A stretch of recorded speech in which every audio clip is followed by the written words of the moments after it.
The T-18 tank, also known as the MS-1, was a Soviet light tank developed in the 1920s.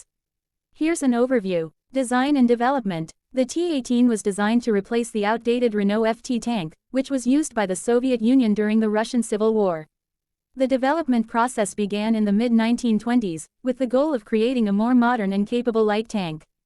The T-18's design was influenced by the Renault FT, but it featured several improvements, including a more powerful engine and better armor.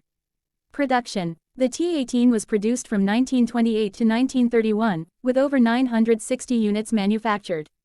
The tank was built at the Bolshevik factory in Leningrad, now St.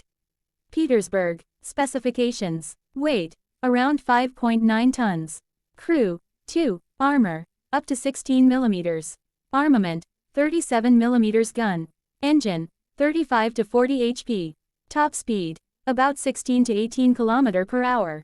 Service history. The T-18 saw action in several conflicts, including 1. Soviet-Finnish War 1939–1940 *. T-18s were used in combat against Finnish forces, but they proved to be vulnerable to anti-tank guns.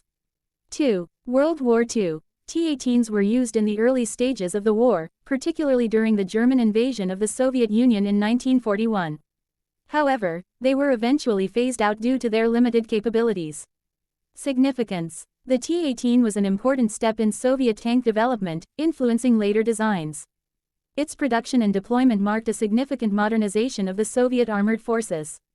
The T-18's design and experience gained during its production contributed to the development of more advanced Soviet tanks, such as the T-26 and BT series. Legacy. The T-18 tank played a role in the development of Soviet armored forces, but its limitations led to its eventual replacement by more advanced tanks. Despite its limitations, the T-18 remains an interesting piece of tank history, showcasing the early stages of Soviet tank development. If you'd like more information on the T-18 or Soviet tank history, feel free to ask.